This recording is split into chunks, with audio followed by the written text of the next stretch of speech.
ज्यादातर भारतीय घरों में ना एक कोना होता है, जो सिर्फ एक कोना नहीं होता, वो घर का दिल होता है। वहां आंगन में या शायद बालकनी की धूप में एक छोटा सा गमला होता है, तुलसी का पौधा। और वो सिर्फ एक पौधा नहीं है, वो तो जैसे घर का एक सदस्य ही है। मुझे याद है बचपन में दादी कहती थी, नहाकर ही छूना, पास में चप्पल नहीं। मतलब एक अलग ही सम्मान था उसका। पर क्या होता है जब वही हरा भरा पौधा अचानक मुरझाने लगे, पत्तियां पीली पड़ जाएं? एक अजीब सी चिंता होती है मन में, है ना? हाँ बिल्कुल होती है, एक बेचैनी सी। आज हमारे पास जो स्रोत हैं वो इसी बेचैनी के पीछे छिपे गहरे मतलब की बात करते हैं। ये सिर्फ बागवानी का कोई मसला नहीं है। हम ये जानने की कोशिश करेंगे कि पारंपरिक मान्यताओं और वास्तु के हिसाब से घर में तुलसी के पौधे का सूखना आखिर कहता क्या है। बिल्कुल। और ये कोई नई बात नहीं है। ये कहानी बहुत पुरानी है। इन स्रोतों के मुताबिक ये सिर्फ एक पौधे के सूखने की बात नहीं है। ये एक तरह का सिग्नल है, एक संकेत। हमारे पूर्वज प्रकृति के छोटे छोटे बदलावों से ही तो भविष्य का अंदाजा लगाते थे। तुलसी का सूखना भी वैसा ही एक संकेत माना गया है। तो चलिए इन मान्यताओं की परतों को खोलते हैं और समझते हैं कि एक मुरझाया हुआ तुलसी का पौधा हमसे क्या कहना चाह रहा है। तो सबसे पहले ये समझना जरूरी है कि तुलसी इतनी खास है क्यों, इसे इतना पवित्र क्यों मानते हैं। जब तक हम इसकी अहमियत नहीं समझेंगे, इसके सूखने का मतलब भी शायद अधूरा ही रहेगा। आपने बिल्कुल सही जगह से शुरुआत की है। देखिए, हिंदू धर्म में तुलसी कोई कोई आम पौधा है ही नहीं। इसे देवी लक्ष्मी का साक्षात स्वरूप माना जाता है। साक्षात स्वरूप मतलब उनका भौतिक रूप। हाँ, बिल्कुल। और माँ लक्ष्मी कौन है?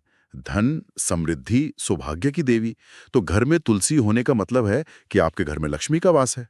और सिर्फ इतना ही नहीं, ये भगवान विष्णु को इतनी प्रिय हैं कि इनका एक नाम हरिप्रिया भी है। हरिप्रिया, जो हरि को प्यारी हो। बिल्कुल। इसीलिए तो हर पूजा में, हर प्रसाद में तुलसी का पत्ता जरूरी होता है। इसकी मौजूदगी ही घर की पूरी ऊर्जा को शुद्ध और पॉजिटिव बनाए रखती है। ये घर का, कह सकते हैं, आध्यात्मिक केंद्र है। तो अगर घर का आध्यात्मिक केंद्र ही कमजोर पड़ने लगे, अगर समृद्धि का प्रतीक ही मुरझा रहा है, तो जाहिर है इसे अच्छा तो नहीं माना जाएगा। श्रोत तो इसे सीधे सीधे एक अशुभ संकेत कहते हैं। ये शब्द सुनने में थोड़ा भारी लगता है। भारी है, पर इसके पीछे की जो सोच है वो बहुत गहरी है। मान्यता ये नहीं है कि तुलसी दुर्भाग्य लाती है। मान्यता ये है कि वो आने वाले दुर्भाग्य को सबसे पहले महसूस कर लेती है। अच्छा। हाँ, वो एक तरह के आध्यात्मिक कवच की तरह काम करती है। जब घर पर कोई बड़ा संकट या कोई नकारात्मक ऊर्जा आने वाली होती है, तो तुलसी उसे रोकने की कोशिश करती है। हाँ। और इस प्रक्रिया में वो अपनी सारी ऊर्जा खो देती है। और सूखने लगती है। हाँ, एक तरह से वो परिवार की ढाल बन जाती है। अच्छा, तो ये सिर्फ एक संकेत नहीं बल्कि एक रक्षक भी है। मतलब ये घर के लिए एक शील्ड की तरह है। ये तो कमाल की बात है। तो ये जो अशुभ संकेत है, क्या ये किसी खास तरह की परेशानी की तरफ इशारा करता है? स्रोत इसे किन किन चीजों से जोड़ते हैं? हाँ, इसके अलग अलग पहलू हैं। सबसे पहला और सबसे सीधा कनेक्शन है आर्थिक स्थिति से। पैसों से। हाँ, क्योंकि तुलसी माँ लक्ष्मी का रूप है, तो उनका मुरझाना घर से लक्ष्मी के जाने का संकेत माना जाता है। इसका मतलब हो सकता है कि आने वाले समय में कोई बड़ा आर्थिक नुकसान हो जाए, या फिजूल खर्ची बढ़ जाए, या फिर नौकरी धंधे में कोई मुश्किल आ सकती है। ये एक तरह की फाइनेंशियल वार्निंग है कि सावधान हो जाइए। ये एक दिलचस्प मान्यता है, लेकिन कई लोग कह सकते हैं कि ये तो अंधविश्वास है। मतलब एक पौधे का स्वास्थ्य घर की तिजोरी से कैसे जुड़ सकता है? बहुत अच्छा सवाल है। देखिए, ये कोई सीधा कारण और प्रभाव वाला विज्ञान नहीं है।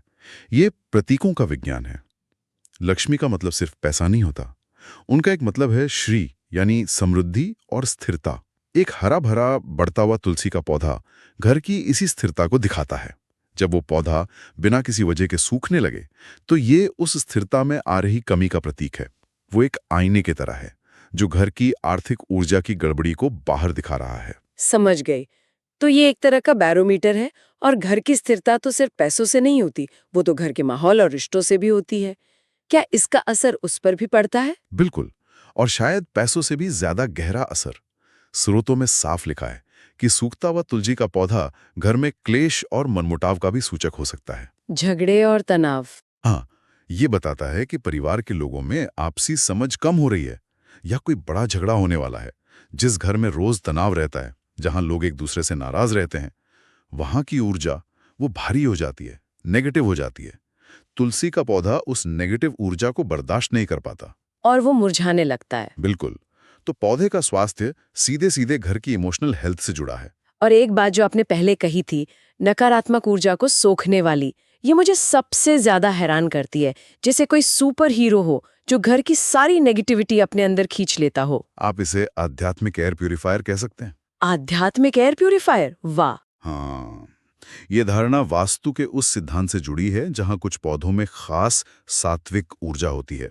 तुलसी को इस ऊर्जा का सबसे बड़ा स्रोत माना जाता है।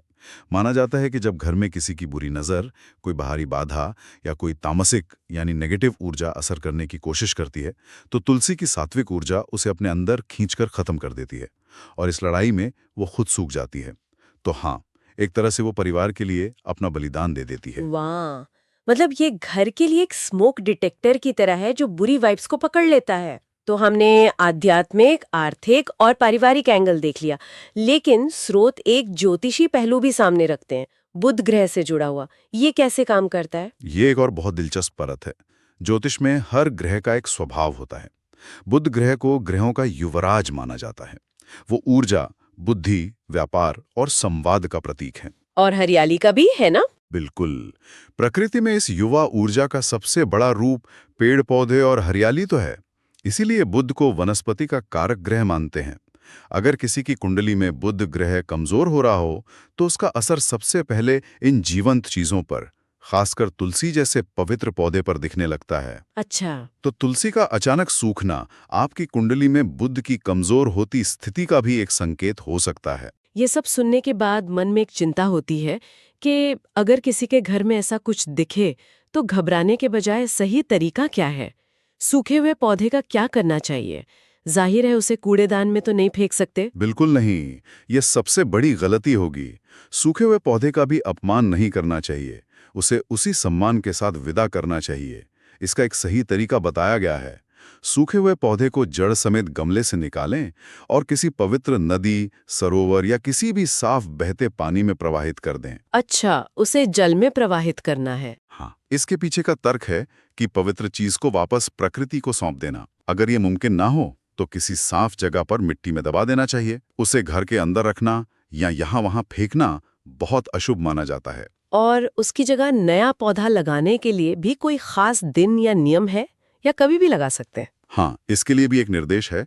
जैसे ही आप पुराने पौधे को हटाएं, उसी गमले में या किसी नए गमले में तुरंत एक नया स्वस्थ तुलसी का पौधा लगा देना चाहिए। तुरंत? हाँ, घर में तुलसी का स्थान कभी खाली नहीं रखना चाहिए और इसके लिए बृहस्पतिवार यानी गुरुवार का दिन सबसे अच्छा माना जाता है। गुरुवार, भगवान विष्णु का दिन। बिल्कुल। और जैसा हमने बात की, तुलसी भगवान विष्णु की हरि प्रिया हैं। इस दिन नया पौधा लगाने से घर में दोबारा वही सकारात्मक ऊर्जा और शुभता का चक्र शुरू हो जाता है। तो अगर हम इन सभी बातों को जोड़कर देखें तो सार यही निकलता है कि तुलसी का सूखना सिर्फ एक बायोलॉजिकल घटना नहीं है, ये एक गहरा प्रतीक है। ये आने वाली आर्थिक तंगी, पारिवारिक कलह या घर में बढ़ती नकारात्मक ऊर्जा का एक संभावित संकेत हो सकता है। बिल्कुल। ये हमें दिखाता है कि पारंपरिक सोच में प्रकृति, आध्यात्मिकता और हमारा रोज का जीवन कैसे एक दूसरे से गुंथे हुए थे। इसे सिर्फ अंधविश्वास कहकर खारिज करना शायद जल्दबाजी होगी। ये अपने आसपास के माहौल में हो रहे बदलावों के प्रति सजग रहने का एक तरीका है। और हाँ, हमें इसका प्रैक्टिकल पहलू भी नहीं भूलना चाहिए। इन सब मान्यताओं के साथ साथ सबसे पहले ये जरूर देख लेना चाहिए कि पौधे को ठीक से पानी मिल रहा है या नहीं, उसे धूप मिल रही है या नहीं, या कहीं गमले में कोई कीड़ा तो नहीं लग गया है। यानी अपनी कुंडली देखने से पहले एक बार गमले की मिट्टी देख लेनी चाहिए। बिल्कुल सही। अक्सर जवाब वहीं छिपा होता है। आध्यात्मिकता और व्यावहारिकता दोनों साथ साथ चलनी चाहिए। ये पूरी चर्चा हमें एक अंतिम विचार के साथ छोड़ जाती है।